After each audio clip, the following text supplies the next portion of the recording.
আপনারা জানেন গতকাল রংপুরে একটি তুচ্ছ ঘটনাকে কেন্দ্র করে বাংলাদেশের শিক্ষা প্রতিষ্ঠানকে এই জামাত শিবির রাজাকার এবং সমকামীদের যে সংগঠন শিবির আবার বাংলাদেশের শিক্ষা প্রতিষ্ঠানকে অস্থির করতে চেয়েছিল। সেখানে আপনারা দেখেছেন সাধারণ শিক্ষার্থী সহ নিরস্ত্র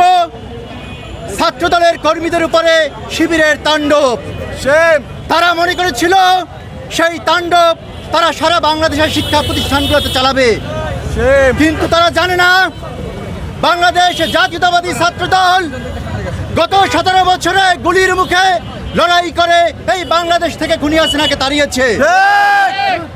1971 সালে মহান স্বাধীনতার ঘোষণাদানকারী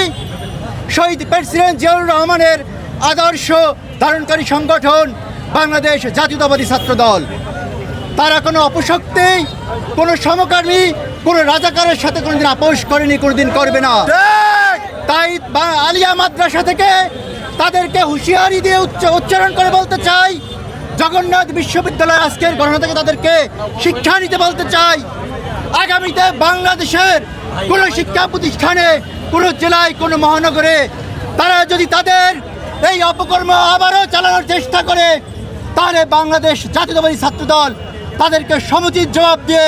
আইন হাতে সোপর্দ করবে। সবাইকে আজকের এই প্রোগ্রামে উপস্থিত থাকার জন্য